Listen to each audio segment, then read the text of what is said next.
When I came here from India in 2010, I had to make friends who were of my same color, and that came at a cost. I had to deconstruct how I spoke English because in India I went to schools that forced me to speak English. But when I came here, I was in this unique situation where I had friends who did not really like to speak English among each other, which is totally fine. But after analyzing my whole childhood of growing up, I realized that I have drastically improved my English after growing up in a non-English environment, even in the United States. It's so comedic and it's so sarcastic that even if you grow up in the United States, you really don't have the ability to control your language output when you're growing up. Welcome back to another video. My name is Harsh Patel, and in this video, we will be talking about how I improved my English effectively and efficiently. The first thing I did to improve my English was to have people around you that only speak English. You have to cut people who do not speak English mostly. It's nothing against the people. You still interact with those people, but the common advice that surround yourself with good people, your life would be better. This applies to speaking English too. Surround yourself with people who speak English will make your English better. Because let's say you only have 4 people around you who speak English. They have different styles of English. They have different styles of comedy and humor. You pick up things day by day from other people, whether it's comedy, grammar, sentence structure. You just pick it up day by day. And after you have enough learning from those people, you have the ability to create your own style of English. You create your own style of humor and create your own sentence structure, which is highly unique. No one in this world is original. A baby who is born in the world, the way they will speak is determined by social factors and environment. How their parents speak, how their relatives speak, how their friends speak will all determine the baby's language in the future. And so from that mindset, when you surround yourself with people who are just speaking English, your English will get better. Now, how did I do this? College is the best way to optimize this, because in college you have leverage over your time and how to spend that time. In college you have the ability to make connections. There's no comparison to high school at all, because in college you have so much control over what courses you can take, what kind of groups you choose to be in, what kind of clubs and activities that you can choose to be in, and what kind of professors you can have, okay? And so you have to first foremost, you have to surround yourself with groups that you're involved with, okay? So you have to maybe hang out with white people more, okay? That's what I did too in college. Like, I did not, my ratio of hanging out with brown people was much less compared to hanging out with white people.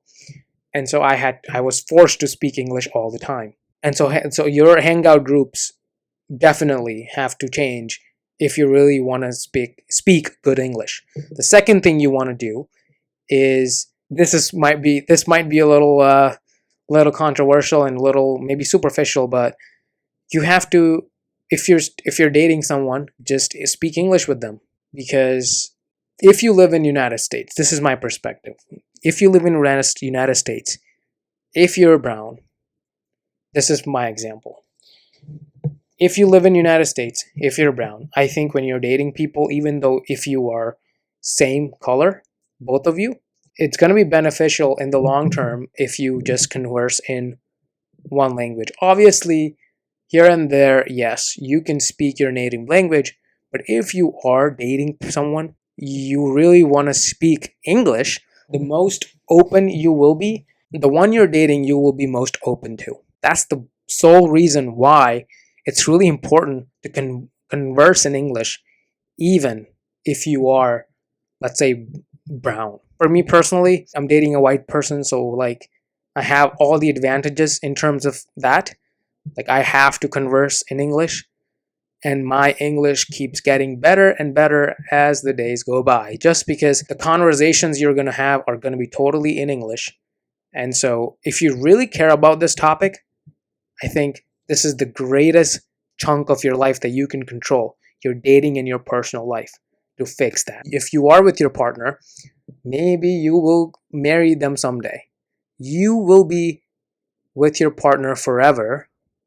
And so it is much important for you, if you care about this, to date a partner who speaks primarily English compared to other languages, because it's going to benefit you in terms of being an independent thinker, being a critical thinker in your career, in every way, shape, or form. Not to say that native languages shouldn't be prioritized. There is a great place of restoring and sustaining your native language. Native languages could be used in emergency situations, not to get sidetracked, but coming back to the topic, if you control language in your personal and dating life, and if you control your English language output in your dating and language, or dating and personal life, that's the best thing you can do to improve your English. The second thing you want to do is to watch entire content online in English. Every show that you watch, every podcast that you listen to,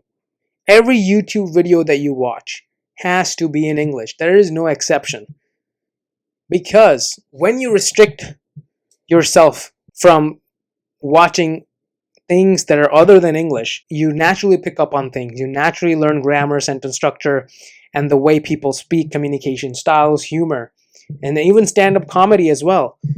Stand-up comedy is a great way to be mindful of your humor, learn more on what humor is, because that's the single most emotion in communication that you should focus on, in my opinion. And so your entire diet online should be in English. You have to start thinking in English. You have to, maybe whenever you're taking a walk, train your mind to think in English, because once you start thinking in English, the language output will be in English too. Because if the input is in English, the output will be in English. One of the problems that I faced early on in this country was that I was speaking my native language and that I had to translate it in my head, and then my output was in English. So that created a lot of these barriers. And so I had communication issues, I had social anxiety, I had self-doubt and lack of confidence, just so that this language barrier just impeded me from being an effective communicator in social situations and increased my social anxiety. And so when you train your mind in English, when you're just thinking about your life, think about it in the language of English. And so that's how you improve your English. And then lastly, number 4, hands down, journaling in English. Journaling is therapy. Writing is therapy. So why don't you use that in improving your English? When you journal, look at your sentences. Are they long? Are you using ands a lot? Are you using buts a lot? Are you not using transition words? You once you start journaling, you see your writing structure. Okay. And then I could maybe this is the 5th point would be just write more things. One of the skills that I learned that I'm really grateful of from college was writing. I had to write a lot of research papers, like for classes, not like for publishing, but for classes. That required me to read a lot of science research articles. And sometimes you can see from my videos how researchy my vocabulary might be.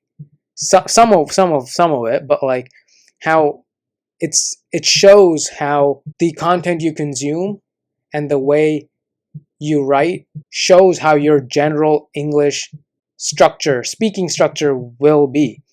And so in college, I had to write a lot of research papers, and the more reps you put in for that, the better English you will speak.